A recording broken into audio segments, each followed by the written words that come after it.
বর্তমানে আমাদের প্রত্যেকের বাড়িতে স্বাস্থ্যসাথী কার্ড রয়েছে। তো স্বাস্থ্যসাথী কার্ডের গুরুত্বপূর্ণ নিয়ম বদল, রাজ্যবাসীর কতটা সুবিধা হবে পশ্চিমবঙ্গের স্বাস্থ্যসাথী কার্ড নিয়ে সরকারের বড় ঘোষণা। ভিডিওটা প্রথম থেকে শেষ পর্যন্ত কন্টিনিউ করবেন। আর ভিডিওতে প্রথম হইতে গেলে অবশ্যই চ্যানেলটা সাবস্ক্রাইব করে পাশে থেকে বেল আইকনটা অন করে রাখবেন, কারণ এরকম ভিডিওর আপডেট সবার আগে আপনাদের মোবাইলে নোটিফিকেশনের মাধ্যমে পৌঁছে যাবে। তো এখন আমরা জানবো পশ্চিমবঙ্গের স্বাস্থ্যসাথী কার্ড নিয়ে সরকারের বড় ঘোষণা, সুবিধা হলো নাকি অসুবিধা। তো চলুন জেনে নেওয়া যাক।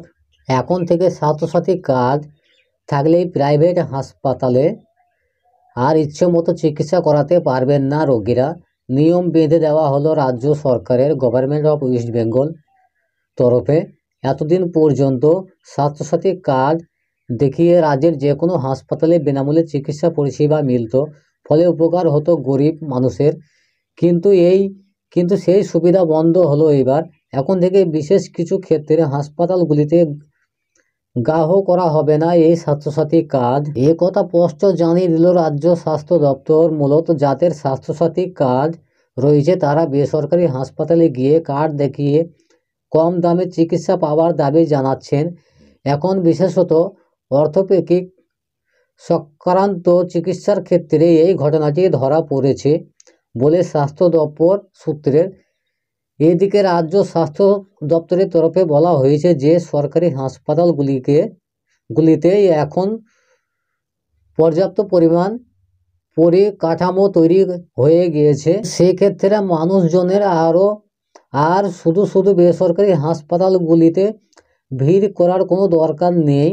কিন্তু তাও তারা সে কথা শুনছেন না। সকলে বেসরকারি চিকিৎসা ক্ষেত্রে যাচ্ছেন এবং স্বাস্থ্যসাথী কার্ড দেখিয়ে সুবিধা পাওয়ার চেষ্টা করেছেন।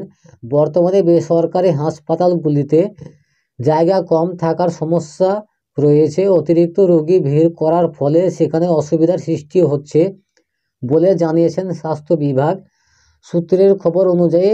মালদা, মুর্শিদাবাদ ইত্যাদি জেলাগুলিতে বেশ কিছু এরকম ঘটনা ঘটেছে।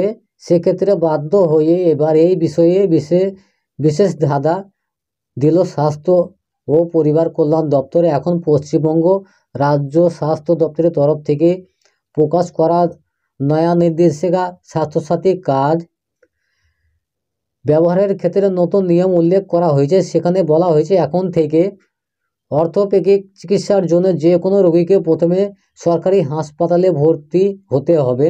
সেখানে তার যথাযথ চিকিৎসার ব্যবস্থা করা হবে। প্রয়োজনে স্বাস্থ্যসাথী কার্ড দেখে কম মূল্যে পরিষেবা পাওয়া যাবে। এমনটা অবস্থায় যদি হাসপাতাল কর্তৃপক্ষ ভাবে যে সেই ব্যক্তির চিকিৎসা সেখানে করা সম্ভব নয়, তখনই একমাত্র সেই ব্যক্তি চাইলে কোনো বেসরকারি হাসপাতালে যেতে পারেন।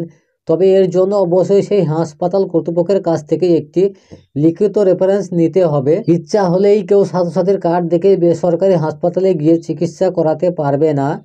মূলত স্বাস্থ্যসাথীর কার্ড দেখে চিকিৎসার ক্ষেত্রে নানা ধরনের দুর্নীতি আটকাতে রাজ্য সরকারের তরফে গৃহীত এই বিশেষ পদক্ষেপটি তো আমি আপনাদের এই ভিডিওর মাধ্যমে জানালাম।